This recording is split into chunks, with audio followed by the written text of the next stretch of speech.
虽然是个5个人的游戏，但是就是说2个酱油之间，就是说可能平时的联系是更紧密一点。然后芬尼尔和 FY， 首先个人能力都非常强，可以说这2个人是相辅相成的。没有芬尼尔 ，FY 也不是那个 FY， 没有 FY 芬尼尔没有现在的打得那么好。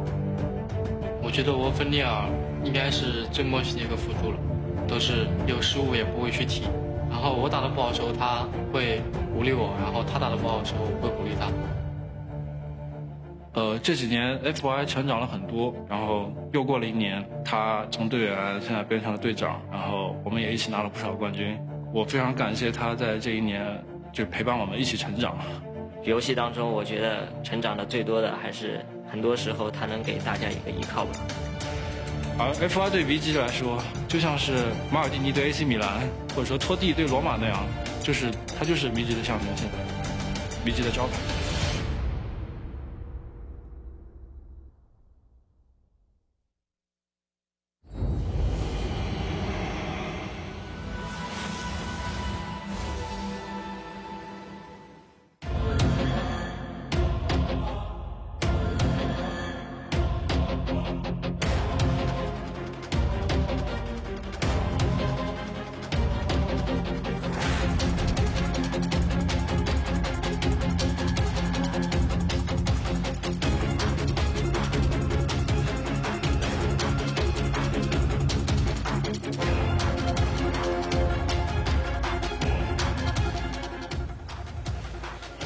Vici Gaming back at TI5, hoping to go on better this year with a superstar lineup that is definitely to be feared. They are entering the arena, ladies and gentlemen. Vici Gaming and eHome. Lower bracket, round 4. The winners will place top 4 and move on to another stage where they'll play the winner of LGD Gaming or Virtus Pro. That game will be played tomorrow. Just a reminder, this is the last one of the day. Got a friendly battle between Ice and Lanem, I think, there. He's a joker, isn't he, that Ice? And so as they get into their pods, we'll turn our attention to the game. I want to start with FY and Fenrir. Fantastic supports. Where are they in the scale of the history of Dota 2 and how great a partnership that is? Well, I think that they would be in the level of Kuroki and Puppy, or I think me and Aki doesn't really count because I'm a carry, We're not a support duo. Maybe I can go that way. Try. Sorry, no pressure. You only do that when you get older, right? I'll carry my anti-mage. Yeah, he's not bad. I think I win the most pubs with him when he plays anti-mage. He's hating this right now because we're both ganging off on him now. Yeah, I love him a lot. I love him a lot. I think he's a great player, amazing guy. He's probably the best guy on the panel. Yeah, I agree. Yeah, I absolutely agree. Yeah. Very handsome as well. I need some backup. Whoa, let's not go too far. No, but as you were asking, I think that they're just a really, really great support duo, and I think that some people might have questioned if FY actually deserved all the credit he got going into TI, because he's an amazing support, but you've heard like, oh, FY God, etc., etc.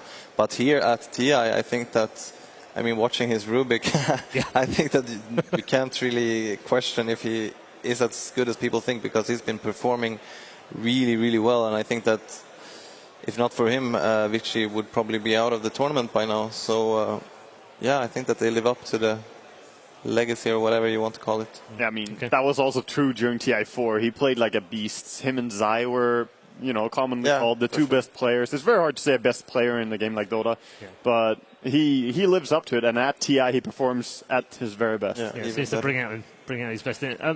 Winter, I want to turn to you, because this is a massive game for both teams, both obviously Chinese teams and Singaporean, of course, as well. But in the way that this is set up, because they know each other very well, is this going to be very difficult, having already played as well? It's probably going to be difficult, to surprise anyone, but I feel like execution, and it's just focus on your own game. If you can actually execute and just play a very good pace, it will be really good for whoever who gets into their own rhythm. I just think it's very interesting that RTK, who was the captain. He was the captain last year as well, right? For Vici Gaming? Yeah, he was. Quite fun that he's here back with eHome playing Vici Gaming, and I think both him and Lanham probably thinks it's a lot fun. Lanham, who has played with Ice Ice Ice before, etc. So yeah, it's got a lot of overlaps. Yeah, and RO2K actually said at the end of last year he probably wasn't going to come back for TI5. He's going to do a little bit of coaching, help out some of the youngsters, and that's how he got into eHome originally. Was in January. He was just, I'm going to help these guys out, and then of course they lose a player, and suddenly they're like, well, I might as well play then. Yeah. Oh, give it a go. And here he is, top 6 at the International. Seb, I want to ask you about the Rubik pick, because surely these guys are not going to let him have that again. Well, it's a very good hero for him to have, but I feel like you can't really afford to waste a ban first phase for Rubik. I think if he wants to get it, he will have it. Probably second phase ban, but I'm not even sure about that either. Maybe second phase ban, if anything. Okay. He might get it. They first phased it yesterday once, I think, but he might get it. But I don't think they're gonna focus on the Rubik. Okay. You can be a very good Rubik player, but some drafts are just not that strong. Depends how they're going to draft as well. They're going to see how it goes. I want to talk to you about pressure as well. You've played a ton of pressure games. TI3 springs to mind when you guys came in off the back of a fantastic year. You'd been winning absolutely everything. How does that pressure ramp up? And how does it affect you then when you actually get to TI? There's so much expectation on you. Well, I guess it's just like you can't. The thing is, the more you win, the greater the fall might be when you start losing, right? And that might have been kind of the secret's problem in this tournament, that they did not expect that these matchups, these PO3s, would be as difficult as they were. And then they lost against eHome in the winner bracket final, and I think that they had quite... I mean, they got back from there, but it still hit a very heavy blow. So I think that for us, I mean, at TI3, that was also lucky in a way. I mean, we were very strong, but you have to think about the fact that we didn't lose a game until the grand finals, and I usually say that we were not really nervous in TI until we actually played the grand finals, and like the grand finals were not our best games in the tournament. It was by far not, and we, for the first time, we started making mistakes that we really didn't do before. So yeah, you just can't let it get to you. Okay.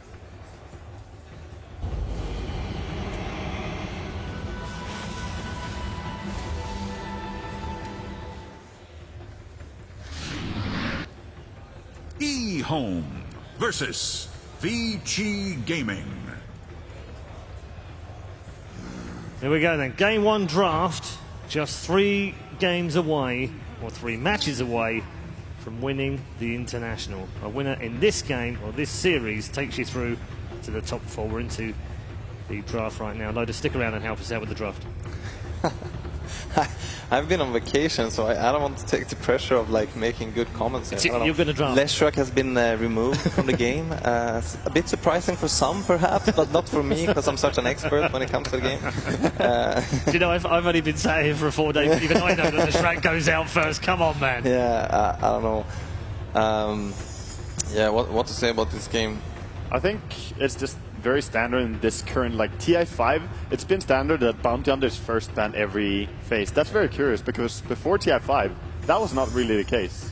But it's so much about fighting now, and if you can get more out of every fight, even trading, when you trade even with the opponent, you always get more gold. It's just such a huge benefit for you. I think that that hero is for sure very, very strong, and I think that since people don't really play him as offlane anymore compared to like this rotating support that is just putting a lot of pressure on the map. And the thing with Bounty Hunter is that even sometimes when he fails, you can always get back into the game with the track, and then it doesn't really matter. So I think that here he deserves a ban. I think so. And he should probably never have been offlane in the first place, because it's so obvious, right, when you start moving. I think so too, for sure. But most of all, I think it's the toss, like bounce with track. That is what does that hero, because it's like you think in the early game like, oh, we can push, then we don't really have any team fight, and then suddenly Bounty is like level 6 or level 7, and then he has this normal nuke that just does whatever 350 damage to all your heroes, and you're like, okay, that's our mech, time to back. It's so insane. The bounce can do so much damage. You never really expected that from Bounty before as well. I mean, he was not an AoE damage dealer, but now he truly is. So the eHome actually removed Clockwork here, which I find interesting, but he has been a very successful hero here at the main stage. He has had a lot of good games for sure. I really like the Win to Vibe and ban from Witcher Gaming, I have to say. Like, eHome is so scary with against Secret? Yeah. Exactly, like that Winter Vibe and Phoenix combo was pretty much what sealed the deal in that game. Like having those two ultis that both work against BKBs, it's just...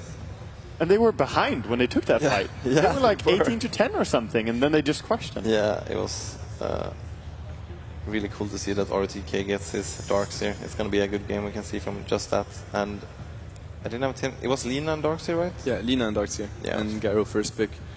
They won't get the Winter Wyvern though this time around, but...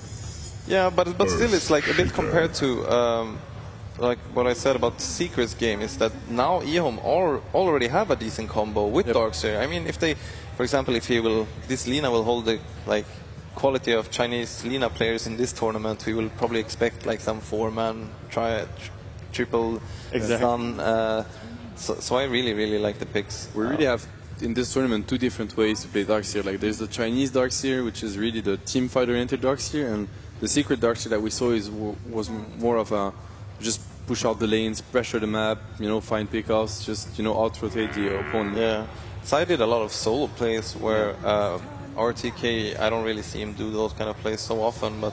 Last time he played Darkseer here, he was running in under the enemy tower a lot. Like, he plays aggressive and reckless. Yeah. And that kind of set up a lot of people to TP react, and then his team was with him. And they just got a team wipe. That's very interesting about RTK's style of offlane. He has almost always had this kind of role. Like, if you remember back in even DK, or in Vici as well last year, like, he plays very aggressive, and he has gotten a lot of criticism for that in the past. He's like Trixie, right? Yeah, but better. But in many cases, I think it's more thought through than people actually think. Because every time, as an offlane, if you make the opponent team use 2 TPs just to punish this offlaner who is already kind of supposed to not have a good time, it is worth it, kind of. It's like when he goes in and